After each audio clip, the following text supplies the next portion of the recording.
જય શ્રી કૃષ્ણ. તમારું સ્વાગત છે અમારી ચેનલ સિમ્પલ ગુજરાતી રસોઈમાં. તો આજે આપણે બનાવવાની છે મસાલા પૂરી. મસાલા પૂરી બનાવવાની છે.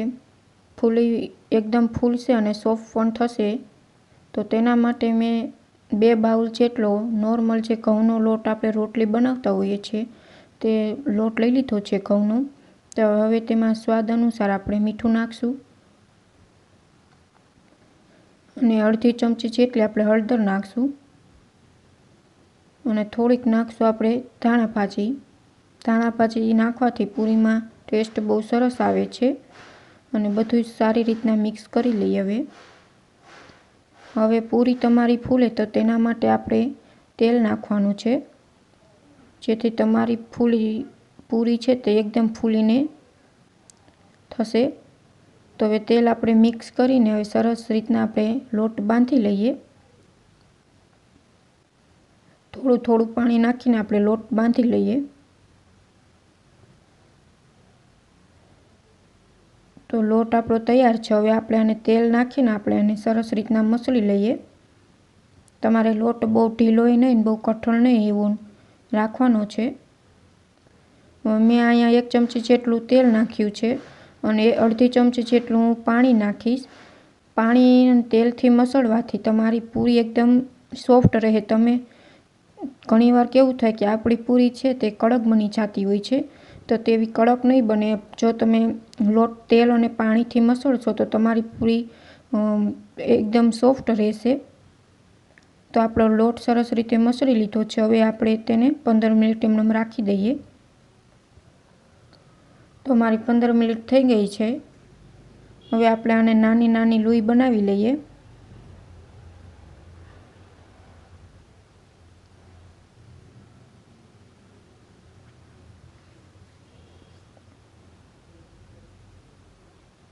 લોઈ બહુ મોટી નથી બનાવવાની, બહુ નાની નહીં, મીડિયમ સાઇઝની બનાવવાની છે.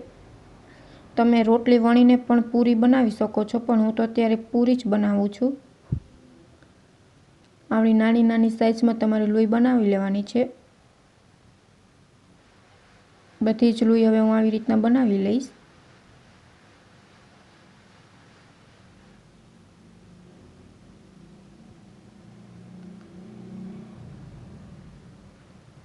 મેં પાટલું અને વેણો લઈ લીધો છે. હવે આપણે પૂરીને વણી લઈએ.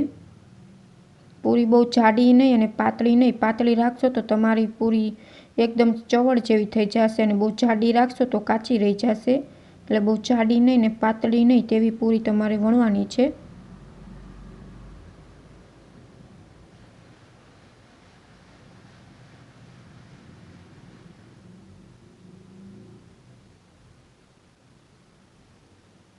એટલી સાઇઝમાં તમારે પાતળી રાખવાની છે.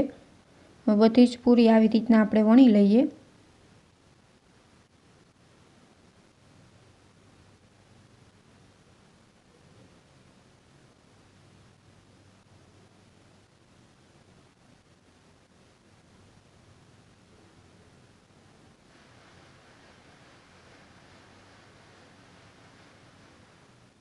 હવે બધી જ પૂરી આપણે આવી રીતના વણી લઈએ. તો મેં અહીંયા બધી જ પૂરી વણીને તૈયાર કરી લીધી છે. હવે આપણે આને તળી લઈએ.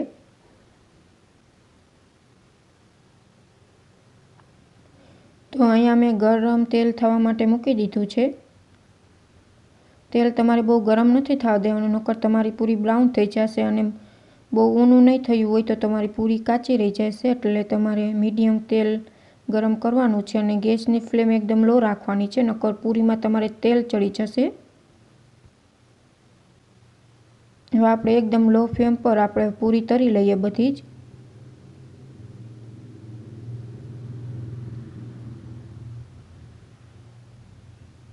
તમે જોઈ શકો છો કે આપણી પૂરી ફૂલીને તૈયાર છે.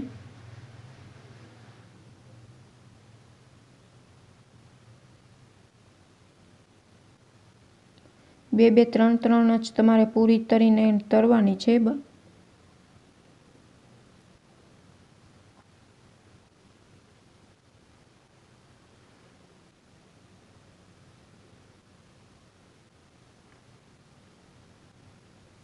આપણે બધી જ પૂરી આવી રીતના તળી લઈએ।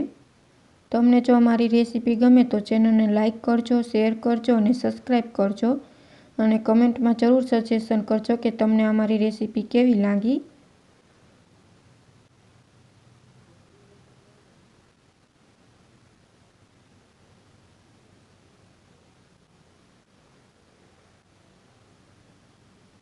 તમે જોઈ શકો છો મારી ગેસની ફ્લેમ એકદમ લો હતી તો પૂરી બ્રાઉન થઈ ગઈ છે, તેથી તમારે એકદમ લો નથી રાખવાની, હાવ ધીમી ગતિએ રાખવાની છે।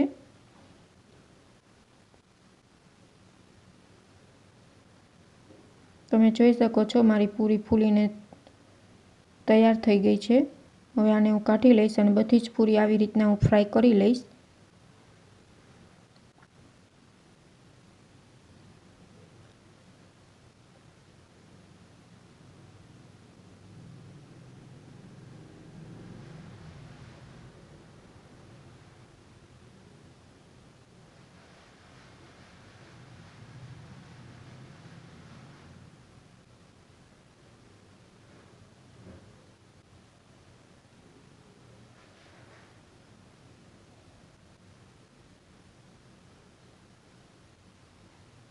તો મારી પૂરી બધી જ મેં ફ્રાય કરી લીધી છે, પૂરી બનીને તૈયાર છે।